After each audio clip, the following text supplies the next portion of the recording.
भवन गय उदस कंधर, यहाँ पिशाचिनी वृंद, सीतहि त्रास देखावहीं, धरहि रूप बहुमंद। यो कहकर रावण घर चला गया। यहाँ राक्षसियों के समूह बहुत से बुरे रूप धरकर सीता जी को भय दिखलाने लगे। त्रजटा नाम राक्षसी का, त्रजटा नाम राक्षसी का, रामचरण रति निपुण विवेका, सबहों बोले सुनाए से सपना, सीता ही से करो हित अपना। सपने बानर लंका जारी, सपने बानर लंका जारी, जातो धान सेना सब मारी, घर आरूढ़ नगन दस शीसा, मुंडित सिर खंडित भुज बीसा।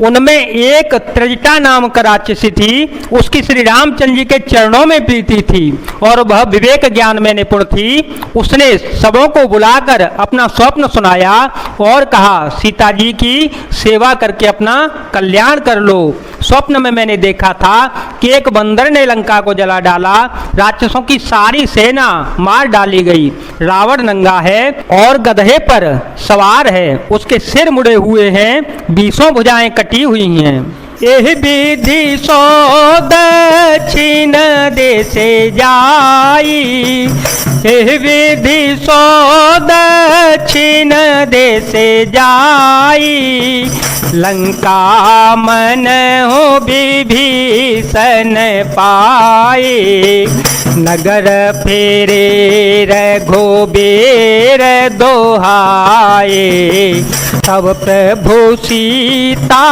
बोले पठाए, यह सपना में कहूँ पुकारी, यह सपना में कहूँ पुकारी, होए सत्य गए दिन चारे, सासु बचन सुने ते सब डरे, जनक सोता के चरण ही परे।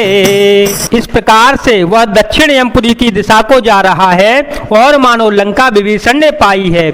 नगर में श्री रामचंद्र जी की दुहाई फिर गई।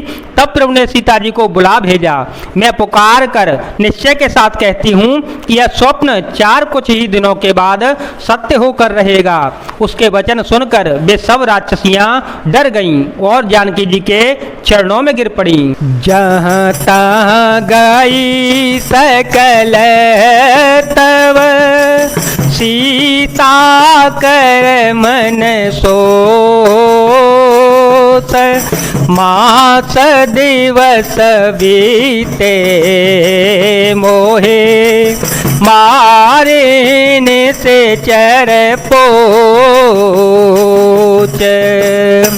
तब इसके बाद वे जहाँ तहाँ चली गईं। सीता जी मन में सोच करने लगी, 1 महीना बीत जाने पर नीच राक्षस रावण मुझे मार डालेगा। त्रजटासन बोली कर जोरी, त्रजटासन बोली कर जोरी, माँ तो बेपति संगिनी ते मोरे, तजो देह करो बेगियो पाए, दुसह बेर अब नहीं सहे जाए।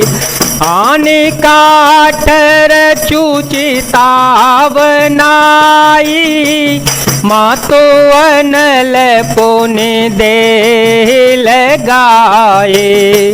सत्य करहि मम पेते सयानी, सुने को श्रवण सूल समबानी।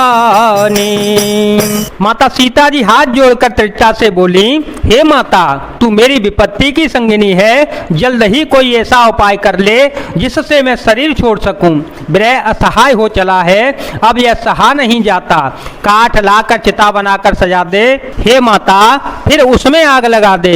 हे सयानी, तू मेरी प्रीति को सत्य कर दे।